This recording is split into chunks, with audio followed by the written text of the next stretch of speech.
Donc pour cette deuxième table ronde, nous avons la chance d'accueillir donc Yannick Le Chevalier pour la place du matrimoine au théâtre, avec l'exemple de la programmation culturelle du théâtre Philippe Noiret de Douai en Anjou. Ensuite, on fera un petit tour du côté de Paris avec Noémie Giard qui nous parlera de l'exposition parisienne citoyenne du musée Carnavalet à Paris. Et enfin, on reviendra à Saumur avec Marina Bossard qui nous parlera du matrimoine en lycée professionnel et comment est-ce qu'on peut réussir à impliquer les lycéens autour de projets pédagogiques sur le matrimoine. Donc très varié. On démarre sur le sujet de la programmation de la médiation culturelle, donc des façons de créer le matrimoine de demain, avec Yannick, directeur du théâtre Philippe Noiret de Douai en Anjou. Donc Yannick, tu vas nous présenter comment ce sujet du matrimoine peut prendre corps à travers une programmation artistique dans un théâtre contemporain et finalement comment les sujets de société viennent structurer des choix artistiques. Et je pense qu'on va reparler de cette question du genre qu'on a abordée juste avant. Alors, est-ce que ça marche la projection ? Oui. Donc, pour démarrer, est-ce que tu peux nous dire pourquoi tu as accepté l'invitation de Catherine Russac à témoigner sur le matrimoine ? Bonjour à toutes et à tous. Alors, j'aimerais démarrer déjà par remercier Catherine Russac de cette invitation et puis de toutes ces initiatives. Finalement, enfin, on voit bien au fil des interventions que Catherine Russac, elle a su semer pas mal de choses et qu'aujourd'hui, c'est pas l'aboutissement parce que c'est loin d'être fini, mais je trouve que ça concrétise quand même pas mal de choses. Donc, merci Catherine et bravo. Rapidement, donc effectivement, à l'époque, je me rappelle quand elle m'a appelé, quand on en a discuté, il y avait un peu ce côté pas de côté. Je me suis dit, elle me propose à moi, Théâtre Philippe Noiret, d'intervenir sur un colloque sur le matrimoine. C'est vrai qu'on n'a pas facilement tendance à associer patrimoine et spectacle vivant, mais c'est précisément là que la notion de matrimoine, elle m'intéresse parce qu'elle est beaucoup plus ouverte, pas uniquement tournée vers le passé. C'est d'ailleurs bien noté dans le fascicule du collectif Matrimoine en Saumurois. Il s'agit bien de rendre aux femmes la place qu'elles méritent en tant que créatrices, autrices et actrices. Bon, par ailleurs, avec tout ce que j'ai entendu depuis ce matin, je me sens complètement à ma place. Le spectacle vivant a déjà été largement évoqué. Donc voilà. Et notamment l'intervention de Julie Verlaine ce matin, mais il y a eu d'autres occurrences. Donc le théâtre Philippe Noiret fait partie du collectif Matrimoine en Saumurois depuis 2 ans. Donc j'ignorais même qu'il avait uniquement 3 ans d'existence, donc ça va, on a embarqué assez rapidement finalement. Au même titre que 2 collègues qui sont présents dans la salle, Laurent Aubineau qui est animateur du patrimoine à Douai en Anjou et Chloé Lefort qui est archiviste de la ville de Douai en Anjou. Et d'ailleurs c'est grâce à eux que je suis là aujourd'hui. C'est à l'occasion d'un spectacle qui s'appelle Gardienne, mise en scène de et avec Fanny Camon. Spectacle qui donne voix à 5 générations de femmes autour de la question du droit à disposer de son corps. Donc cette autrice et actrice a convoqué 5 générations de sa famille. Donc elle donne voix et corps à toutes ces femmes. Et il se trouve que peu de temps avant, Chloé Lefort, donc archiviste à Douai, avait réalisé une exposition absolument passionnante sur les femmes douaissines. Donc voilà. Pour moi, il y avait vraiment... on traversait tout le XXe siècle avec ce spectacle-là. Donc, on a été récupérer les panneaux qui concernaient le XXe de l'expo de Chloé et on les a mis dans le hall du théâtre lors de la présentation. Et c'est là que Laurent m'a dit, mais Catherine, finalement, dans ta programmation, je sens comme des ponts, des liens qui peuvent se faire. Voilà, il y a ce collectif qui existe. Tu devrais pouvoir le rejoindre. Et effectivement, je dirais que on en a encore parlé lorsque la proposition a été faite avec Catherine. Il y a un alignement, on va dire, sur des valeurs fortes. Et voilà, c'est comment un théâtre, à un moment donné, peut faire sa part, notamment à travers 2 grandes lignes, rendre visibles des récits ou des paroles de femmes du passé, donc la notion matrimoine un peu tournée vers le passé, mais surtout, et on en a aussi beaucoup parlé depuis ce matin, lutter contre le phénomène qui est à l'œuvre aujourd'hui, l'invisibilisation. Donc comment on lutte contre l'invisibilisation de demain en donnant leur place aujourd'hui aux créatrices actuelles. Et enfin, voilà, c'est aussi, j'aime travailler en réseau, en partenariat. Donc voilà, être au sein de ce collectif-là, c'est aussi être en résonance. Je crois très fort que toutes nos politiques publiques, elles sont d'autant plus fortes qu'à un moment donné, elles sont portées par des collectifs, on en parlait à l'instant. Voilà. Donc, on travaille, c'est vrai que moi, je vais en parler là, hein, je travaille un peu de façon isolée, mais c'est toujours plus agréable de sentir qu'on rejoint des énergies communes et qu'on peut compiler tout ça à un moment donné pour travailler ensemble. Alors justement, tu évoquais les valeurs communes que vous avez autour de ce projet Matrimoine. Est-ce que tu peux nous préciser finalement quels sont les moteurs de cet engagement du côté du théâtre ? Alors effectivement, on l'a bien vu depuis ce matin, aborder la question du matrimoine dans le secteur du spectacle vivant, c'est inévitablement poser la question de l'égalité femmes-hommes. Donc ça a été dit tout à l'heure par Faustine, hein, le secteur culturel se pensait comme éminemment progressiste, exemplaire. Les rapports de Renpra ont fait l'effet d'une bombe. Pour le coup, c'était documenté, chiffré. Donc le secteur culturel n'avait pas du tout à s'enorgueillir de quoi que ce soit. Il y a ensuite l'Observatoire à l'égalité des femmes et des hommes dans le secteur de la culture et de la communication qui rend des rapports annuels depuis 2013. Donc là, c'est pareil, c'est chiffré, hein, on voit bien avancer, reculer, c'est les inégalités, mais elles persistent. Et puis, bien évidemment, ça a été cité, tout le travail des collectifs qui se sont montés, les collectifs HF+ régionaux, donc il n'y en a malheureusement pas en Pays de la Loire. L'Observatoire de l'égalité entre les femmes et les hommes, je mets rapidement ici ces quelques chiffres qui sont assez parlants. Donc ça, c'est 2025, donc c'est cette année. En 2025, la part des femmes aidées par discipline artistique, 43% en danse, 40% en théâtre et 23% en musique. Donc on voit des inégalités encore relativement persistantes, comme tu dis. Tout à fait. Donc, d'un point de vue professionnel, de mon côté, la conscientisation, elle s'est faite de façon assez forte en 2020, dans le cadre d'une association, Plateau, c'est la plateforme Jeune Public, donc, qui œuvre pour le spectacle vivant jeune public à l'échelle de la région Pays de la Loire. Donc, je suis membre de cette association-là. Et en 2020, on a souhaité mettre en place un colloque sur la place des femmes dans le jeune public. Voilà, qu'on s'est interrogé autour de cette question-là, dans cette dynamique-là qui était déjà à l'œuvre au sein du secteur. Donc on l'a vraiment interrogé sectoriellement, professionnellement, mais avec cette double question de se dire quelle est la place de ces femmes créatrices au sein du secteur spectacle vivant jeune public, mais avec en sous-texte, est-ce qu'elles sont surreprésentées ? Est-ce que c'est une bonne nouvelle ou est-ce que c'est une mauvaise nouvelle ? Parce que finalement, le jeune public peut être un sous-genre, moins doté financièrement, etc., etc. Donc avec toutes les questions que ça pose. Bon, pour la petite histoire, ça a eu lieu de mémoire le 8 décembre 2020. J'étais covidé, donc je n'ai même pas pu participer au colloque. Voilà, ça s'appelait le Petit Chaperon Bouge. Et vous voyez, donc là j'ai mis une photo de l'accueil et puis d'un stand d'une librairie qui montre bien les liens avec, bien évidemment, les questions évoquées depuis ce matin sur l'égalité femmes-hommes et les féminismes. Suite à cette prise de conscience, finalement, ça a permis d'éveiller des choses. Quelles sont les actions que tu as pu mettre en place ? Oui, alors c'est vrai qu'en 2020, donc je n'étais pas encore en responsabilité au théâtre Philippe Noiret, j'étais au sein d'un autre théâtre. Mais je pense qu'à cette époque-là, c'était tellement fort, tellement documenté, acté, factuel, que je pense que j'ai pris un engagement vis-à-vis de moi-même en me disant, le jour où je suis en responsabilité, je vais essayer de faire ma part, de faire un peu mieux. Donc là, ça fait 3 ans et demi, désormais, que je suis arrivé à la direction du théâtre Philippe Noiret. Donc, effectivement, j'ai essayé de me dire, je m'empare de cette question-là et j'ai essayé de mettre en place des actions concrètes. Donc, de façon très pratique, c'est une entrée, pour moi, dans la construction de la programmation. La question du genre est une entrée au même titre que la provenance géographique ou le champ artistique, par exemple.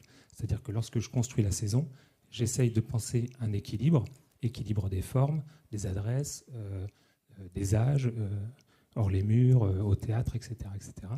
Et je rajoute cette entrée du genre. Quelle est la direction artistique ? Est-elle portée par un homme, une femme ou une équipe mixte ? Donc Par exemple, la saison dernière a démarré en fanfare.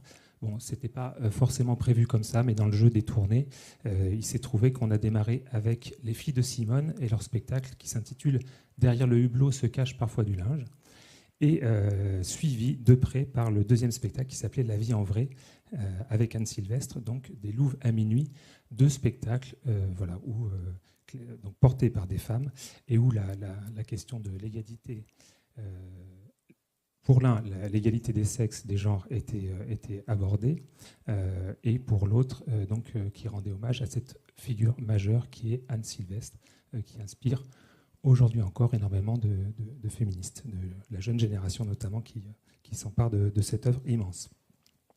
Voilà, donc je me suis rendu compte assez vite que malgré une sensibilité, on va dire, à ces questions-là, si j'avais pas de volonté, vraiment, les inégalités persistaient.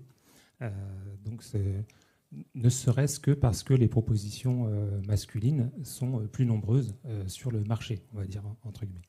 Donc, je dis que c'est un des critères, mais c'est vrai que c'est pas le premier, c'est-à-dire que je me laisse la liberté de composer la saison au fil des opportunités.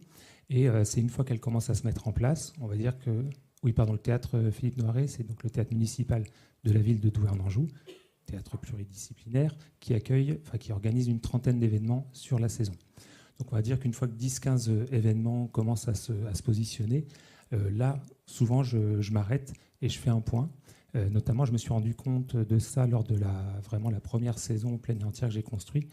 Je pense que même j'ai peut-être fait ce point-là un peu tardivement. Donc, tout cela est très empirique. Hein. Je vous ai dit, ça fait 3 ans que j'ai cette direction-là. Donc, ça s'est fait comme ça, un peu au fil de l'eau. J'ai fait un point et malgré toute la sensibilité, toute l'attention que j'avais l'impression d'y porter, les chiffres étaient parlants. Et bien évidemment, j'avais beaucoup plus de propositions masculines que féminines. Donc, c'est vraiment, à un moment donné, une volonté. Et j'assume une part donc, de discrimination positive parce que je pense qu'aujourd'hui, elle est nécessaire. Mais un peu comme HF, j'ai le secret espoir qu'on n'aura plus besoin de l'appliquer un jour prochain. Pour vous donner une idée des chiffres, vous avez en vert foncé donc, la part de spectacle qui provient d'équipes masculines, en vert clair féminine et en bleu les équipes mixtes. Donc, sur ces 3 années, bien évidemment, la part féminine augmente, donc 20, 35, 38. Et surtout, cette saison-ci, j'ai atteint donc, la parité de spectacle masculin et féminin, avec aussi cette notion d'équipe mixte qui vient s'intercaler. Ça, c'est intéressant, ça nous permet de voir les chiffres, de voir l'évolution progressive grâce à une politique effectivement active et volontariste sur le sujet. Après, probablement que ces chiffres, ça pose des questions. Comment est-ce qu'on comptabilise les équipes ? Est-ce que tu peux rapidement nous faire un petit éclairage sur la comptabilisation ? Oui, alors effectivement, c'est ce que je disais, c'est encore en questionnement, en tâtonnement. On en parlait donc avec Faustine. Oui, pardon. J'ai pas cherché à m'appuyer sur alors il n'y a pas de HF Pays de la Loire, mais j'aurais pu aller chercher des solutions. Pareil, vous proposez des solutions de comptage, etc. Donc c'est vrai que moi c'est un Excel, c'est vraiment très basique. Dans mon tableau de construction de ma saison, lorsque je commence à poser les spectacles, j'ai 3 colonnes H, F, M. Je mets des petits 1 et en bas ça me fait des totaux.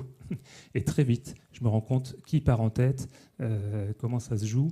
Et voilà, donc je vais pouvoir, de façon volontaire, lorsque la saison avance, appliquer un filtre et éventuellement opérer une sorte de rattrapage, de repêchage de certaines formes par rapport à d'autres. Mais je dis ça, ça vaut pour la musique à un moment donné ou la danse. Je me rends compte que j'ai trop de théâtre. Enfin, voilà, ça n'est qu'un critère parmi d'autres. Voilà. Et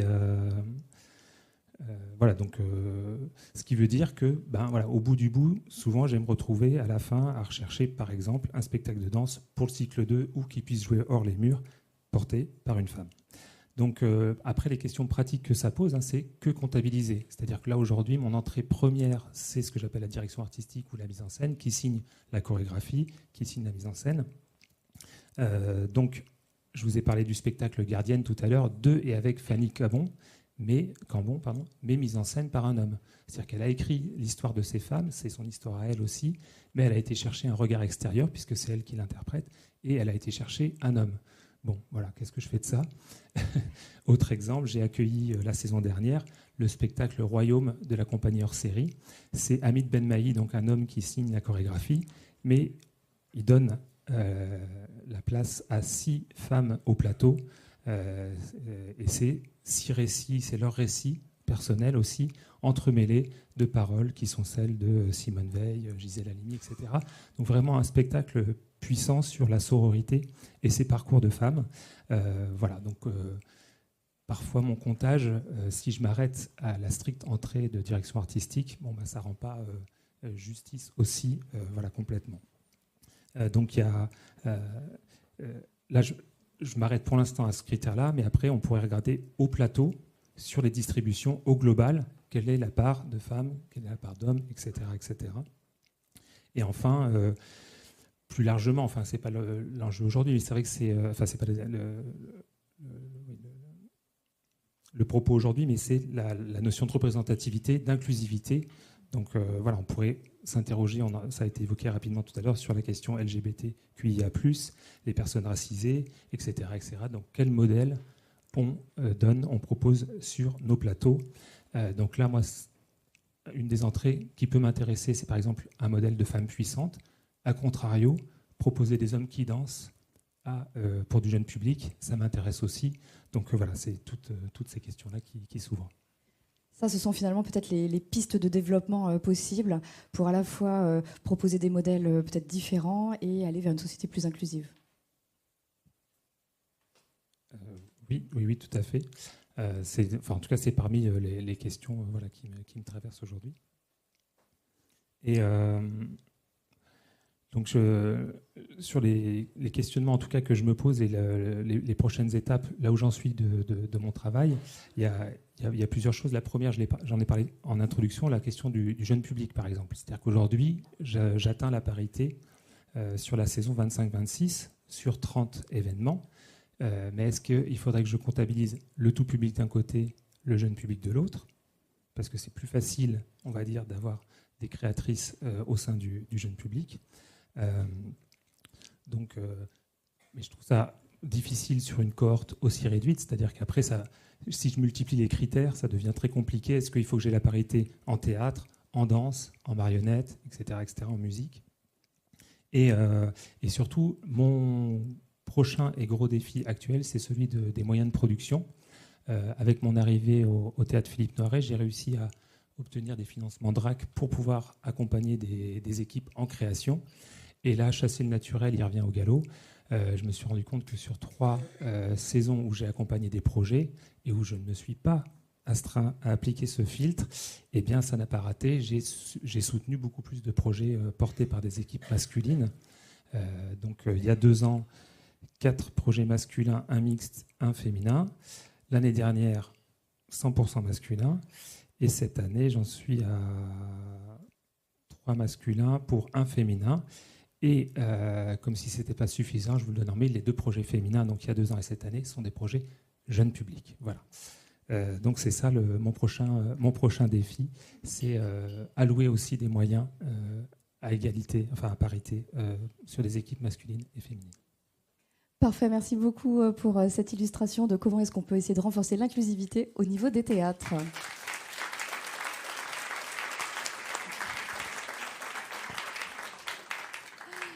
Alors après le monde du théâtre vivant, nous allons voir comment une médiation culturelle engagée peut également s'incarner au sein d'une exposition de musée.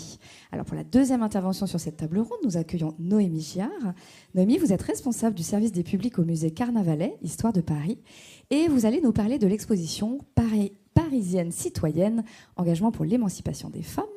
Et vous allez pouvoir nous expliquer finalement comment cette exposition, qui a été un véritable événement participatif, a permis au musée Carnavalet de toucher un public nouveau, de renouveler son image, mais aussi de consolider le lien entre le musée de l'Histoire de Paris et ses habitants au travers de sujets de société actuels. Oui, merci beaucoup. Bonjour. Merci à Catherine Russac, à la ville de Saumur, pour l'invitation à intervenir dans cette journée. Donc oui, je suis responsable du service des publics au Musée Carnavalet Histoire de Paris. Et en effet, je vais parler de cette exposition parisienne citoyenne, les engagements pour l'émancipation des femmes, 1789-2000, les dates jalons, qui s'est tenue entre le 28 septembre 2022 et le 29 janvier 2023. Donc il y a 3 ans pile qu'on ouvrait cette exposition au Musée Carnavalet. Sous le commissariat de 3 personnes remarquables, dont Christine Barre, commissaire scientifique extérieur, Catherine Tambrin, attachée de conservation au département des photos au musée Carnavalet, et Juliette Tenré-Chevzik, conservatrice au département des sculptures et du patrimoine architectural et urbain. Je vais d'abord rapidement présenter et même peut-être laisser les personnes, les principales concernées, si la vidéo se lance, présenter cette exposition. Christine a été déjà bien présente aujourd'hui et elle va continuer à être présente, mais pas toute seule dans cette vidéo. Donc vous voyez à gauche l'espace d'entrée de cette exposition est déjà juste donc sur l'image de droite, pardon. C'est un sujet qui est revenu là dans les échanges de cette journée sur la question des figures, des personnalités, des grandes femmes, hein, parce que tout de suite les commissaires de cette exposition nous ont affirmé le souhait de ne pas faire une histoire des grandes figures du féminisme, et elles l'ont très bien expliqué et argumenté. Et donc, c'est posé la question d'évoquer des grandes figures du féminisme, mais d'évoquer des anonymes, des femmes, voilà, des femmes qui peuvent être vous ou moi ou n'importe qui, avec ses prénoms, donc Rachel, Louise, Simone, Hubertine, Marguerite. Donc elles peuvent évoquer des individus, des personnalités connues ou identifiées, et puis tout le monde. Voilà. Je pense que ça dure pas très longtemps, donc si ça vous va, je lance cette petite vidéo qui me permettra de laisser les commissaires présenter l'exposition. Donc c'est la vidéo qui accueillait les visiteurs à l'entrée de l'espace d'exposition. Citoyenneté, les Parisiennes n'ont jamais cessé de se comporter en citoyennes.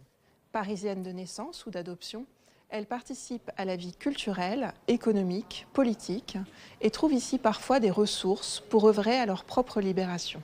Pendant les révolutions, certaines font entendre leur voix et dès le XIXe siècle organisent les mouvements féministes. Dans une capitale qui crée l'événement, fabrique des icônes et rend possible d'audacieux combats, vous allez retrouver des figures connues, mais aussi découvrir de nouveaux visages et collectifs. Ces Parisiennes citoyennes sont révolutionnaires, suffragettes, pacifistes, résistantes, femmes politiques ou syndicalistes, militantes du MLF, artistes, intellectuelles, travailleuses en grève, femmes immigrées en lutte. L'exposition commence en 1789 avec la revendication du droit de cité pour les femmes et se termine en 2000 avec la loi favorisant la parité en politique à l'aube de la 3e vague féministe.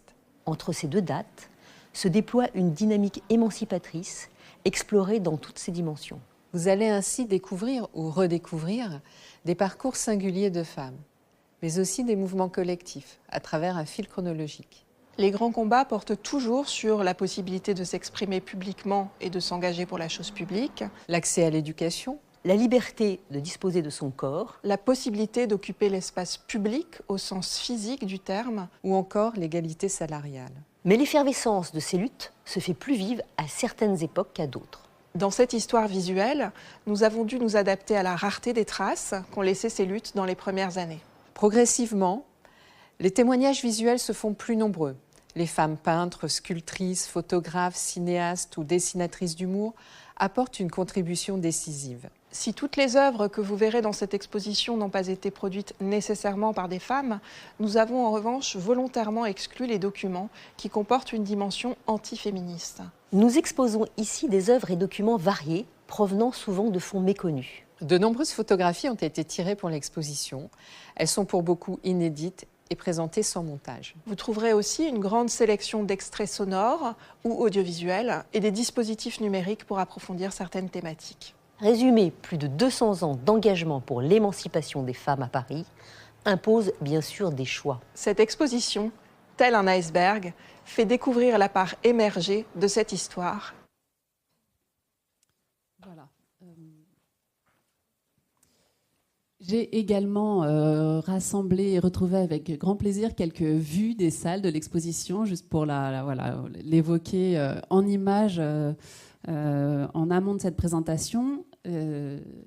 Voilà quelques vues des salles. Vous voyez que, comme elle l'expliquait en introduction, c'est une exposition qui se voulait joyeuse, qui se voulait militante, les termes d'engagement, d'émancipation, de mobilisation, les collectifs. Voilà, une exposition vivante. C'était aussi donc le musée Carnavalet, donc je l'ai dit, le musée de l'histoire de Paris. C'est un musée qui a été rénové entièrement, tout son parcours muséographique en tout cas a été rénové entre 2016 et 2021. Donc en octobre 2022, quand on ouvre cette exposition, on est peu de temps après la rénovation du musée. Pardon, j'ai l'impression d'être... c'est vraiment une des expositions qui va marquer le renouveau aussi du musée Carnavalet, voilà, avec cette thématique très forte.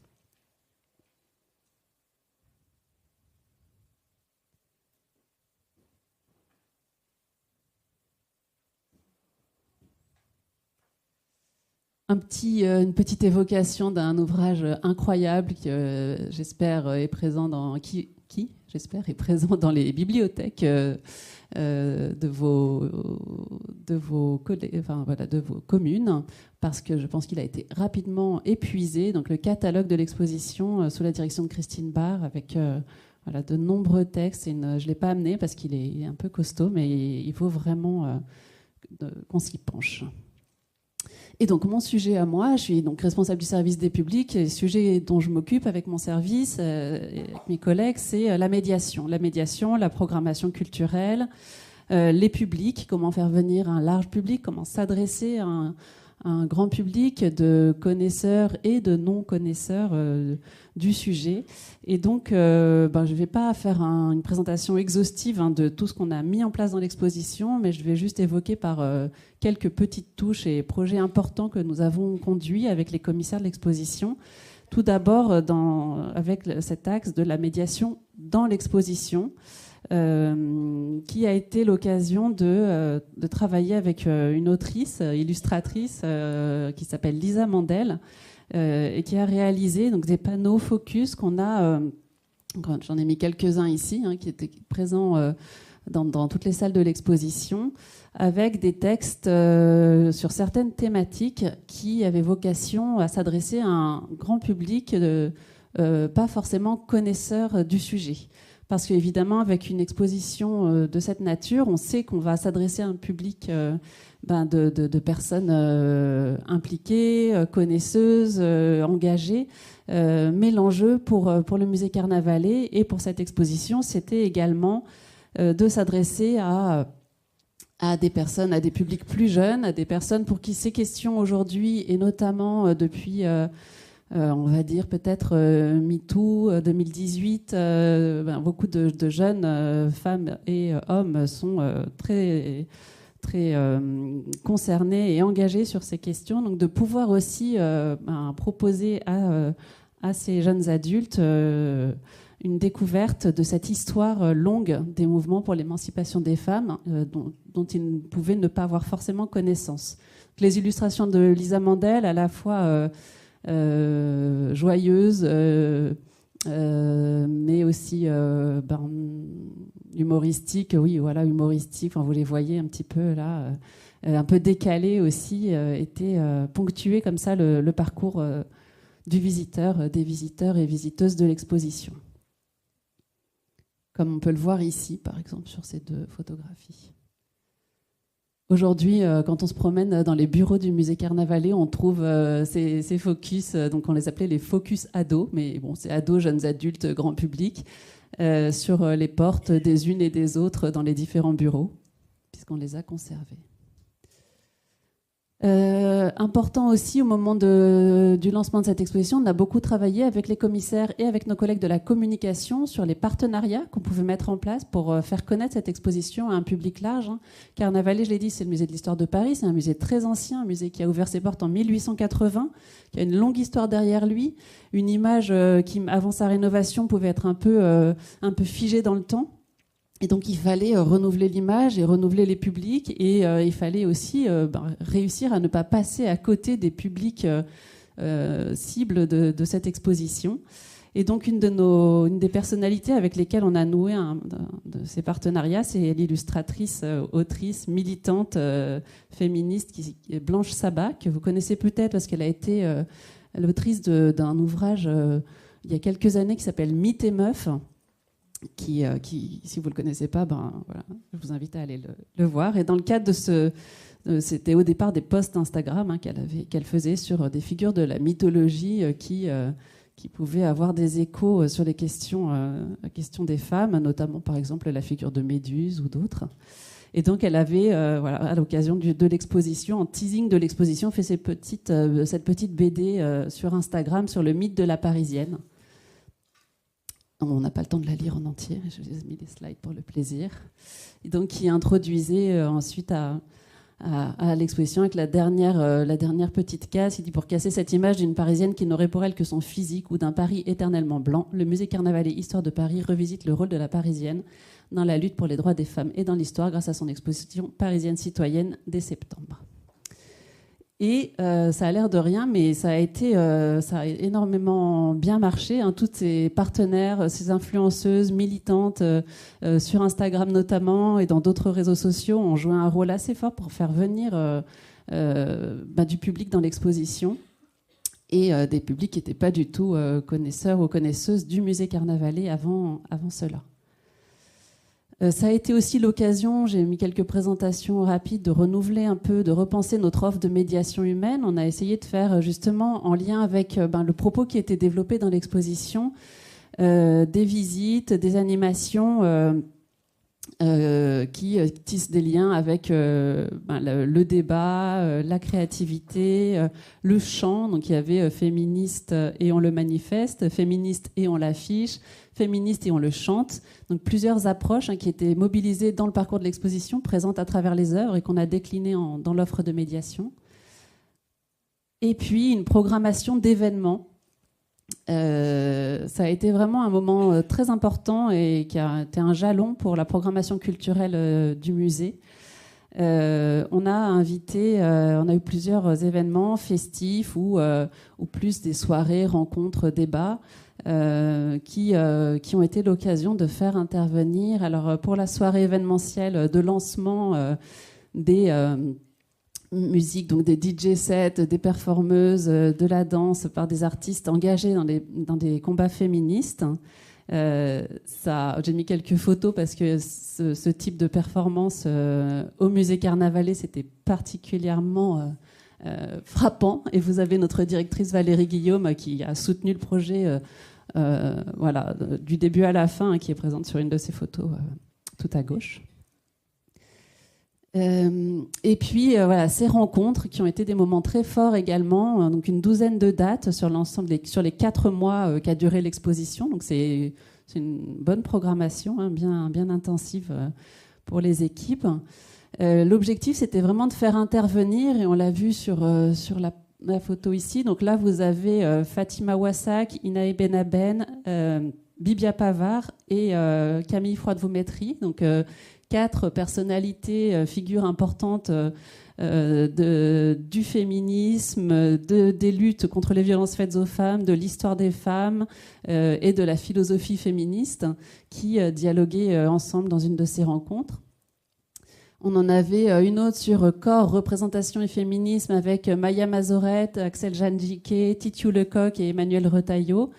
Et puis, autre exemple, une journée dédiée aux associations de lutte pour les droits des femmes, avec des associations, des fondations, donc la Fondation des femmes, Women Ability, Féminicité, et qui était plus participative comme journée pour interroger les pratiques de genre dans les espaces publics, imaginer une ville plus égalitaire et inclusive. Donc là, il y avait des ateliers, des workshops, des promenades, une promenade dans le quartier, portée par tous ces partenaires. Également, je les ai mises ici quand même parce que c'était, il y en a 2 des personnes sur scène qui sont présentes dans la salle, et une 3e qui a été pas mal évoquée, qui est un peu une figure tutélaire de l'histoire des femmes. Donc vous avez Christine Barr et Julie Verlaine à gauche. Et puis Michel Perrault et Wassila Tamzali qui sont en train d'échanger sur la droite. Donc c'était aussi une rencontre importante. Michel Perrault est venu dans 2 événements à ce moment-là au musée Carnavalet, une masterclass avec l'université Paris-Cité et puis cette rencontre. Et ça a été vraiment précieux pour nous de l'avoir dans nos murs. Et puis également la dactylo. Alors on a parlé des graphes, des interventions sur les murs, des pochoirs. Donc, dans une de nos rencontres, on a également fait intervenir, je ne sais pas si j'ai pas mis plus de vues, mais vous savez, les petits slogans au pochoir, les petites phrases poétiques engagées de la dactylo qu'on retrouve sur les murs régulièrement. Donc ici, la phrase, c'est, vous le voyez mieux que moi, les misogynes n'ont aucun état d'âme. Mais d'âme en un seul mot.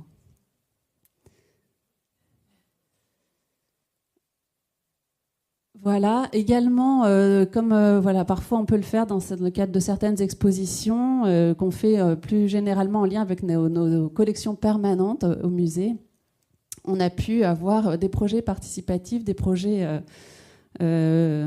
culturels, d'éducation artistique et culturelle, notamment un dont je vais faire écouter des extraits, et je sais qu'on va parler podcast et lycée professionnel après, donc c'est une petite évocation d'un projet peut-être similaire à celui qui va être évoqué.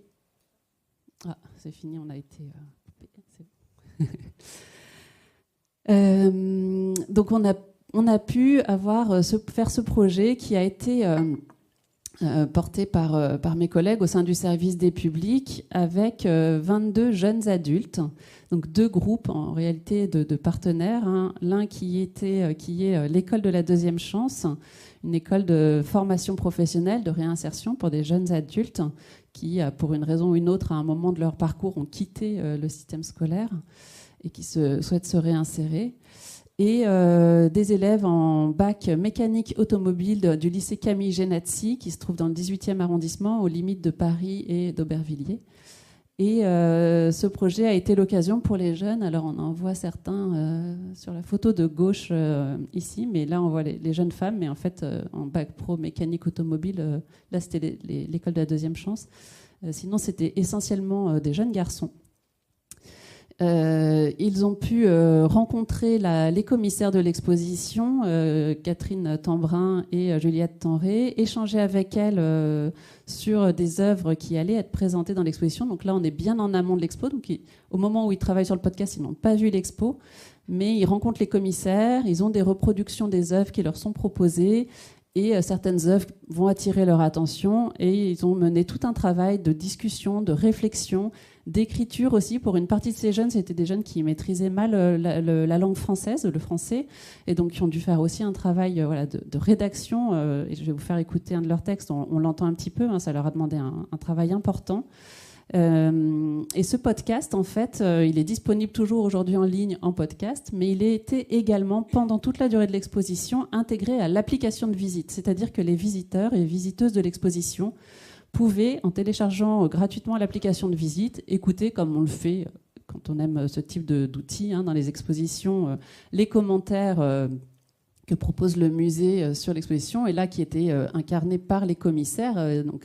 Chacune des commissaires avait choisi quelques œuvres sur lesquelles elle portait un discours pour le présenter au public dans ses commentaires audio. Et ponctuellement, on pouvait écouter soit les commentaires des commissaires, soit des commentaires des jeunes du podcast Femmes battantes. C'est le nom qu'ils ont choisi de donner à ce podcast, qui a été vraiment le titre trouvé par les jeunes eux-mêmes. Je vous fais écouter, si vous êtes d'accord, la piste d'introduction du podcast, donc là où on entend une des commissaires qui présente le projet, et puis les enseignants et les personnes qui ont accompagné les jeunes. Pardon. Femmes battantes, un podcast du musée Carnavalet, Histoire de Paris. Récit de jeunes d'aujourd'hui sur l'histoire de l'émancipation des femmes pour l'exposition Parisienne citoyenne. Je suis Juliette Denré-Chevzik, je suis conservatrice ici au musée Carnavalet et l'une des 3 commissaires de l'exposition parisienne citoyenne. Dans le cadre de cette exposition, nous avons monté un projet en partenariat avec 2 classes du lycée Camille Génazzi et de l'école de la Deuxième Chance, en collaboration avec l'association Le Labo des Histoires. Nous avons monté ce projet qui consistait donc vraiment à donner la parole sur des œuvres qu'ils avaient choisies au sein d'une sélection, qui nous donnent vraiment leur ressenti personnel, la manière dont ces œuvres résonnent avec leur quotidien. Je suis Fela Zegan, formatrice à l'école de la Deuxième Chance de Paris. On a d'abord commencé par une visite des collections qui a été suivie par plusieurs ateliers. Les jeunes ont pu choisir eux-mêmes leurs œuvres. Ils ont commenté, ils ont réfléchi, beaucoup d'ailleurs. Rowena Vandeval, enseignante en arts appliqués et référent culture au lycée Camille Génazzi, donc lycée mécanique automobile et logistique. Le choix des œuvres était assez surprenant pour eux initialement, puisque la majorité des œuvres étaient autour du féminisme. Alors ils ont beaucoup utilisé, si vous voulez, le mot « choqué », parce que c'est des questions sur lesquelles ils ne se positionnaient pas souvent. Je m'appelle Olivier Collinet, je suis enseignant d'histoire, géo et de français en lycée professionnel. Ce que vous allez entendre, ce sont des jeunes qui sont en train de réfléchir, de se poser des questions, de se confronter à d'autres façons de penser, de voir le monde. Certains m'ont beaucoup touchée puisqu'ils rattachent souvent cela à leur expérience personnelle et je trouve que c'est des réflexions intéressantes sur les œuvres et aussi parfois des pas de côté, des regards, des choses un peu inattendues sur les moyens de lutte des femmes par exemple. Ils ont prêté leur voix, des voix qui tremblaient au début et enfin ils ont réussi. J'ai juste envie de leur dire bravo. Voilà, je voulais faire écouter cette introduction pour mettre un peu en contexte et ce travail de podcast, parce que vraiment l'idée c'était, on le comprend un peu dans la parole des enseignants, les jeunes qui ont participé au projet n'étaient pas des jeunes engagés dans les mouvements féministes ou de lutte contre les violences faites aux femmes. Ça pouvait être des jeunes qui étaient concernés à titre personnel par ces questions ou qui avaient un a priori dessus. Mais ce qui était intéressant dans le travail qui a été mené, c'était vraiment que tout le monde, que tout le monde se mette en état de réfléchir ensemble, de discuter. Et ce qui était important pour nous, c'était de travailler avec les jeunes, que les commissaires puissent leur présenter l'exposition. Ça, c'était un premier volet important. Ce qui était important également, c'était que les jeunes puissent réfléchir, argumenter, faire entendre leur voix.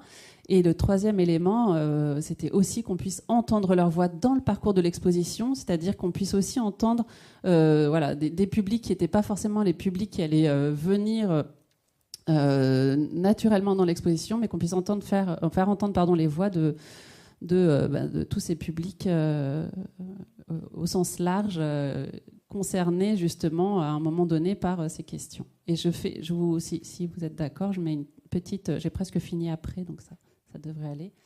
Un autre audio qui est une des pistes des jeunes. Femmes battantes, un podcast du musée Carnavalet, Histoire de Paris. Récit de jeunes d'aujourd'hui sur l'histoire de l'émancipation des femmes pour l'exposition Parisienne citoyenne. Bakirtan, Kassoun, Romain, femme à l'usine pendant la guerre, prendre la place des hommes. La photo est une image en plongée d'une usine avec une structure en fer, avec des femmes qui fabriquent des obus à la chaîne. Cela prouve que les femmes peuvent très bien faire autant d'efforts physiques que les hommes.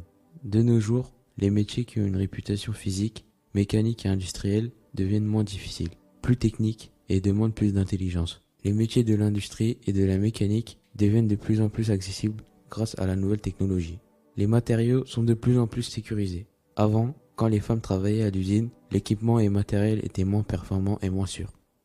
Dans notre lycée de mécanique et de logistique, aujourd'hui, il y a peu de filles qui suivent les formations. On trouve davantage de femmes dans les métiers du commerce, de la vente, de l'administration et de l'accueil. Aujourd'hui, il n'y a pas beaucoup de femmes dans les métiers dangereux comme la police, l'armée. C'est sûrement à cause des générations précédentes où les femmes faisaient des travaux dits de femmes tels que la cuisine, le ménage. Si les femmes commençaient à travailler dans l'industrie, elles seraient plus sécurisées avec des matériaux et des outils adaptés au travail.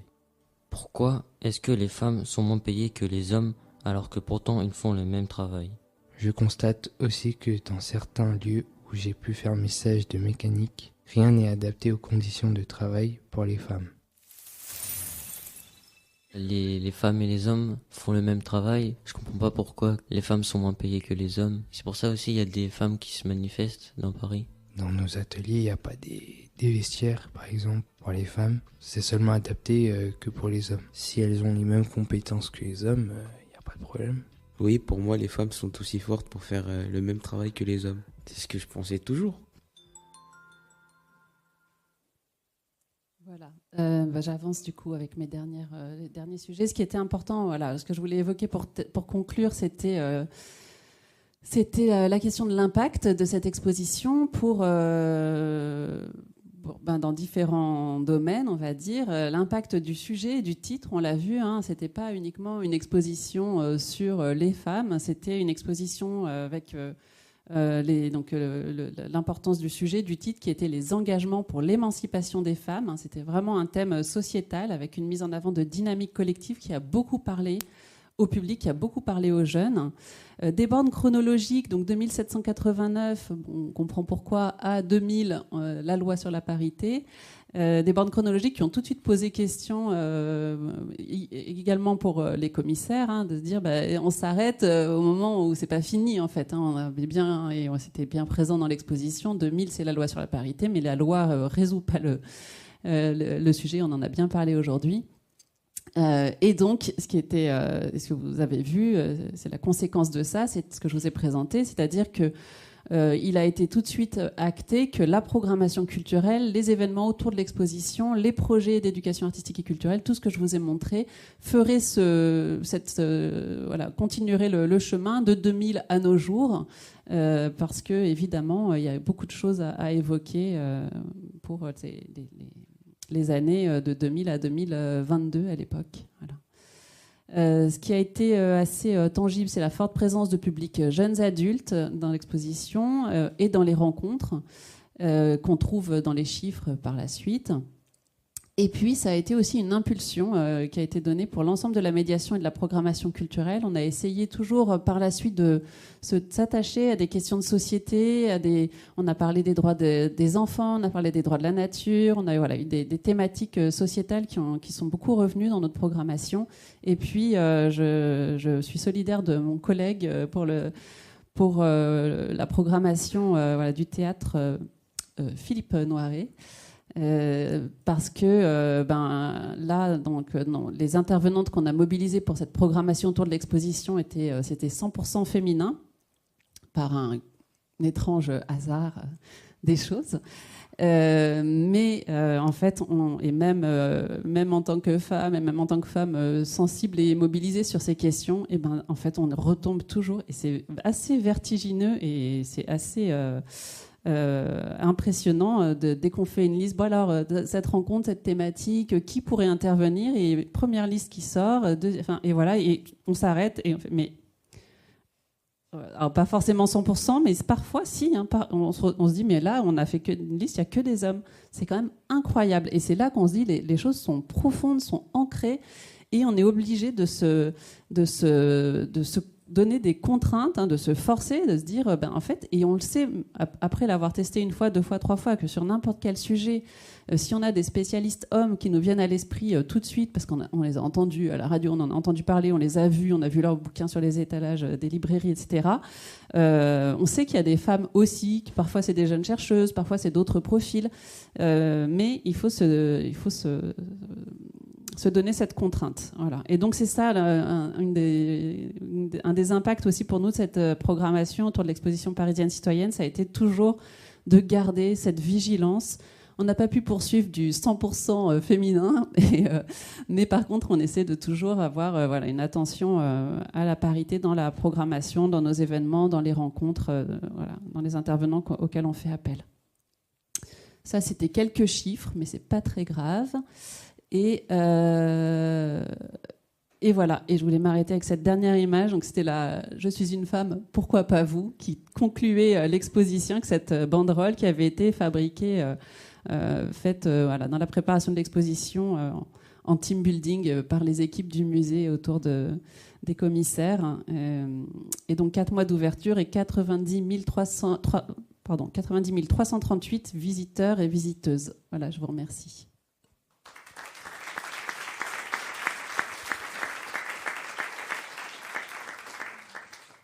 Merci beaucoup pour cette présentation, Noémie. On voit comment cette exposition, qui était centrée sur un sujet de société et sur une dynamique collective autour de l'engagement, comme vous l'avez souligné, ça a vraiment permis de renouveler le public, en particulier en faisant venir des jeunes adultes au musée. Vous avez bien insisté là-dessus, au musée d'histoire de la ville de Paris. Alors, on va continuer avec la jeunesse en abordant la façon dont on peut se saisir du sujet du matrimoine en lycée professionnel. Pour cela, nous allons accueillir Marina Bossard, donc enseignante en lettres, histoire et géographie et enseignement moral et civique, c'est bien ça, au lycée professionnel Michelet de Nantes. Et nous avons également la chance d'avoir la présence de Guillermet. Bonjour Guillermet, qui a été un élève de Marina au moment du projet dont vous allez nous parler. Alors Marina, c'est un peu la professeure qu'on rêverait toutes et tous d'avoir eue. La professeure dont les élèves se souviennent longtemps pour avoir travaillé sur des projets incroyables et marquants et qui changent la vision du monde.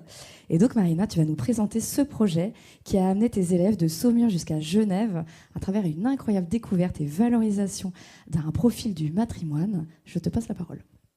Merci. Alors, je ne suis pas sûre que tous les élèves penseraient ça, mais ce n'est pas grave.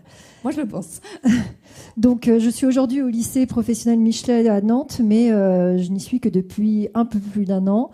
Auparavant, j'ai passé 5 ans au lycée Carnot-Bertin de Saumur, d'où la présence de Guillermet à mes côtés. Donc, quand je suis arrivée ici, je ne connaissais pas Noëlla Rouget et j'ai cherché, pour travailler sur la résistance, une figure féminine, locale. Et donc, je suis tombée sur Noëlla Rouget. Donc, ce projet, en fait, il se veut transversal et interdisciplinaire. Et moi, c'est ma façon de travailler. J'essaie de faire des liens entre les disciplines et j'essaie de développer au maximum les compétences transversales pour montrer aux élèves que ce qu'on fait dans une discipline est aussi utile dans une autre discipline. Donc, ce projet a permis de travailler en français, en histoire et en EMC. Et plus que de faire de l'EMC, en fait, les élèves ont été acteurs de l'EMC, mais ils ont été aussi acteurs de l'histoire. J'essaie aussi au maximum de travailler par projet, qui est une pédagogie active. C'est-à-dire qu'en tant qu'enseignant, on doit changer notre posture dans cette pratique-là. On devient les facilitateurs, on essaie d'accompagner les élèves dans les questionnements, et en fait, c'est eux qui construisent leur savoir, autant que faire se peut en tout cas. Donc, le cœur de ce projet, c'était la transmission de la mémoire. Et je pense que, et vous le verrez avec le témoignage de Guillermet tout à l'heure, que les élèves ont fini par être ce que j'appelle des passeurs de mémoire, en tout cas de la mémoire de Noëlla Rouget. Donc moi, mon objectif à chaque fois, c'est d'essayer d'ancrer mes pratiques dans le territoire local des élèves, parce que quand le cours est ancré dans le territoire local, on obtient plus facilement l'attention et l'adhésion des élèves. Et quand on obtient ça, en fait, c'est l'un des piliers de l'apprentissage. Et vous pourrez vous renseigner sur la question avec un neuropsychologue qui s'appelle Stanislas Dehaene. On retrouve plein de podcasts sur France Inter l'été dernier qui duraient 3 minutes, donc c'est très court. Et voilà, vous pouvez en écouter un par jour, c'est extrêmement intéressant. Alors, donc j'ai mis des QR codes pour ceux qui seraient intéressés par certaines choses. Et à la fin, il y aura mon mail pour ceux qui voudraient que je leur envoie des documents sur ce projet-là. Donc en fait, je l'ai divisé en 3. Il y a la partie histoire, c'est la partie par laquelle j'ai commencé puisque je cherchais une résistante française, enfin saumuroise. Et il s'avère que je suis tombée très vite sur Noëlla Rouget qui est née à Saumur et qui est née de l'autre côté de la Loire sur l'île d'Auphare. Donc, le premier objectif, c'est d'essayer de faire en sorte que les élèves entrent dans une démarche de recherche sur les processus de déportation. Donc, le QR code sous histoire, ça mène à un petit logiciel en ligne qui s'appelle Geniali. Et en fait, les élèves, à partir de documents parfois visuels, iconographiques, des textes, des audios, donc des émissions, des interviews radio, de vidéos, l'objectif, c'était de comprendre le processus de déportation et à travers l'exemple de Noëlla Rouget. À partir de ce podcast, à partir de ce travail de recherche, les élèves ont dû rendre compte de ce qu'ils avaient trouvé et puis réaliser une chronologie. Donc on a développé aussi des compétences d'histoire, une chronologie de Noëlla Rouget dans la Seconde Guerre mondiale. Alors ce projet, il y a eu c'est-à-dire que le fil a été tiré à plein de reprises, c'est-à-dire que c'était avant de connaître le Catherine et le comité matrimoine de Saumur que j'ai intégré par la suite. Et donc par la suite, dans le prolongement de ce projet, en histoire, on avait féminisé les couloirs du lycée à l'occasion du 8 mars, donc uniquement à partir de femmes saumuroises. Les élèves avaient fait des recherches de la même manière. Le deuxième encart, c'est le français. Parce que suite au premier projet, j'ai vu un tel engouement de la part des élèves que je leur ai proposé d'écrire des courriers, d'une part à la municipalité, parce qu'on s'était rendu compte qu'il n'y avait aucun lieu à Saumur qui portait le nom de Noëlla Rouget, d'écrire à la presse pour qu'il y ait un article pour faire connaître Noëlla Rouget, et d'écrire aux enseignants du lycée qui, pour la plupart, ne connaissaient pas Noëlla Rouget. Donc ça a permis de développer des compétences rédactionnelles en français. Et il s'avère que les biographes de Noëlla Rouget, Brigitte Ex-Chaquet-Monnier et Éric Bonnier, qui habitent à Genève, font une veille informationnelle. Et j'ai pour habitude de mettre sur le site internet du lycée les productions des élèves parce que j'estime qu'on doit mettre en valeur ce qu'ils font, et c'est d'autant plus important en lycée professionnel qu'en général, ils sont un peu stigmatisés comme de mauvais élèves, alors que personnellement, je considère que c'est une filière d'excellence. Et donc, Eric tombe sur cet article, et donc il contacte la secrétaire du lycée qui me transfère le message. Et là, je me suis dit, il y a une opportunité à saisir, donc je les ai contactés. Et de là est née la suite de mon projet en français. On a donc fait, avec la classe de Guillermet, l'arpentage de la biographie qui s'intitule « Noëlla Rouget, la déportée qui a fait gracier son bourreau ». Donc un arpentage, qu'est-ce que c'est ? C'est une lecture collaborative. Chaque élève avait la responsabilité d'un chapitre ou d'une partie d'un chapitre. Donc chaque élève a dû lire ce chapitre, en faire une lecture active en prenant des notes. Et l'objectif final, c'était de construire une exposition qui a été relue et validée par les biographes. Exposition qui a circulé à la fois dans le Saumurois, mais aussi à l'extérieur. Donc cette exposition a été exposée à l'espace Jacques Percereau à Saumur.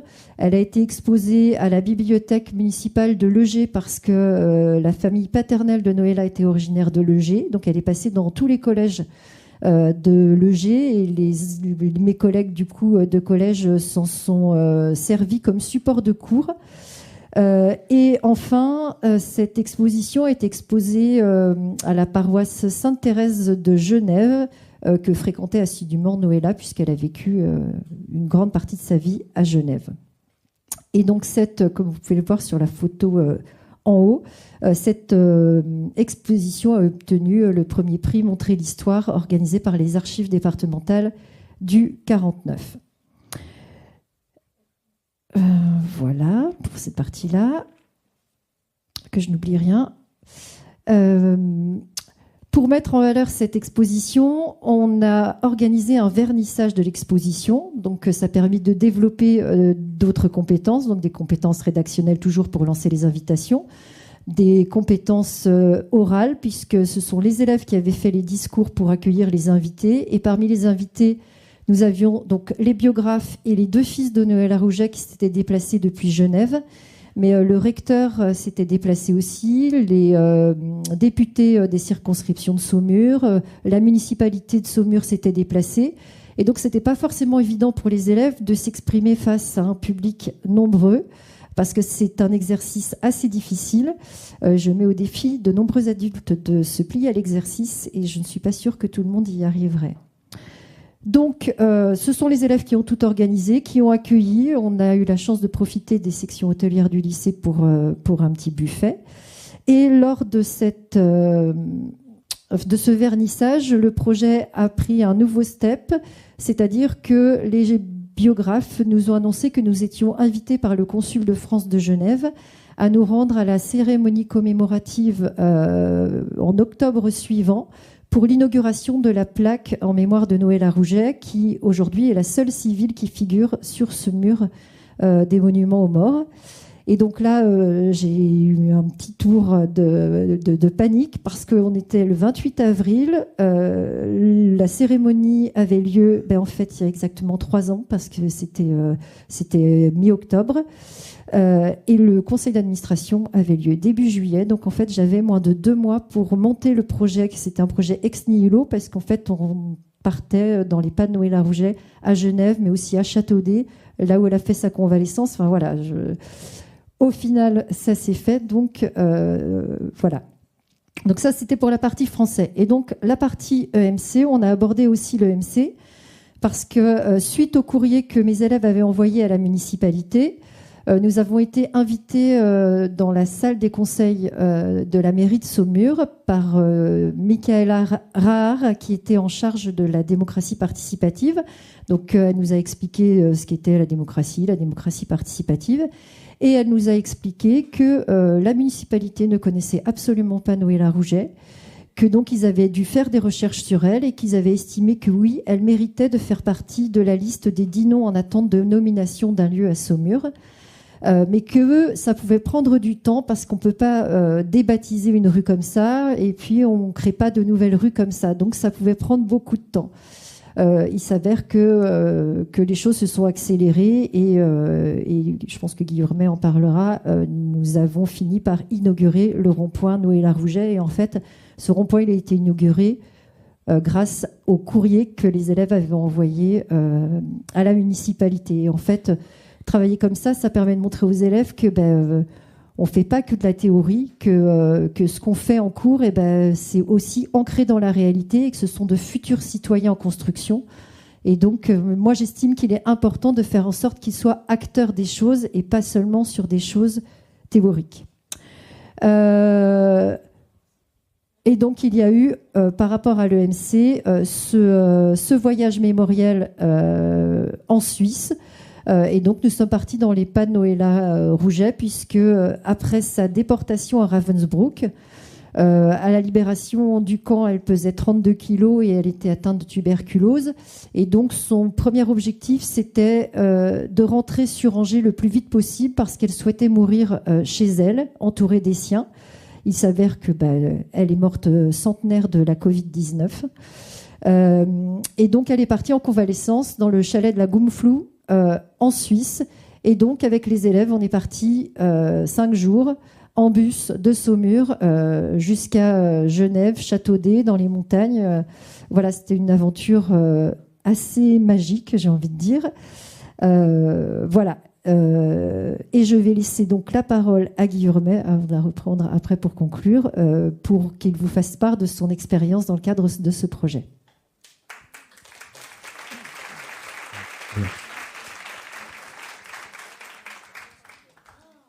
Mesdames, Messieurs, bonjour. Je m'appelle Tenzin Guirmet.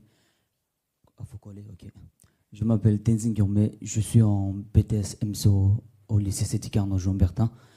Et je viens d'un très beau pays et très loin de la France, entouré par l'Himalaya, le Tibet. Donc, c'est un honneur pour moi de prendre la parole aujourd'hui pour témoigner par rapport au projet Noëlla Rouget. Donc, tout a commencé par un simple cours d'histoire sur la résistance et la Seconde Guerre mondiale. Et grâce à Madame Bossard, nous avons découvert l'existence de cette femme exceptionnelle qui est Noëlla Rouget. Le projet a été réalisé en 2020 par les élèves de Bac Pro Commerce, mes camarades, et ça a duré pendant 2 ans. Donc, grâce à ce projet, mes camarades et moi, nous avons eu la chance de voyager en Suisse afin de découvrir plus profondément sur l'histoire de Noëlla Rouget. Ce voyage a été organisé par Eric Monnier et Brigitte Monnier. C'est des amis proches de Noëlla Rouget et aussi c'est les biographes de Noëlla Rouget. Donc j'ai été profondément touché par son parcours, surtout son courage pendant la résistance, sa déportation et surtout sa capacité à transformer la douleur en un message de mémoire qui est le pardon. Donc, cette histoire a résonné particulièrement avec la mienne, car moi aussi j'ai connu l'exil en quittant mon pays, le Tibet. Donc, comme Noëlla Augé, j'ai appris que même dans les moments difficiles, il est important de garder, il est important de garder les valeurs fondamentales, la liberté, la solidarité, la dignité humaine. Voilà. Et ce voyage n'était pas seulement une leçon d'histoire, mais aussi une leçon de vie. Il nous a permis de réfléchir à nos propres responsabilités en tant que jeune génération. En tant que jeune génération, pour défendre les valeurs de liberté, égalité, dignité humaine, tout ça. Donc Noëlla Augé nous rappelle que même dans les moments les plus sombres, il est toujours possible de choisir l'humanité en tant que la haine. Donc je suis très heureux de voir que ce projet a réalisé dans d'autres établissements. Et grâce à notre travail et le projet, et voilà, la ville de Saumur a rendu hommage pour Noëlla Augé en inauguré le rond-point Noëlla Augé. Et aussi dans notre lycée, l'espace culturel de Sidi Carnot a été changé en nom de lycée, en espace Noëlla Augé. Voilà, et merci beaucoup.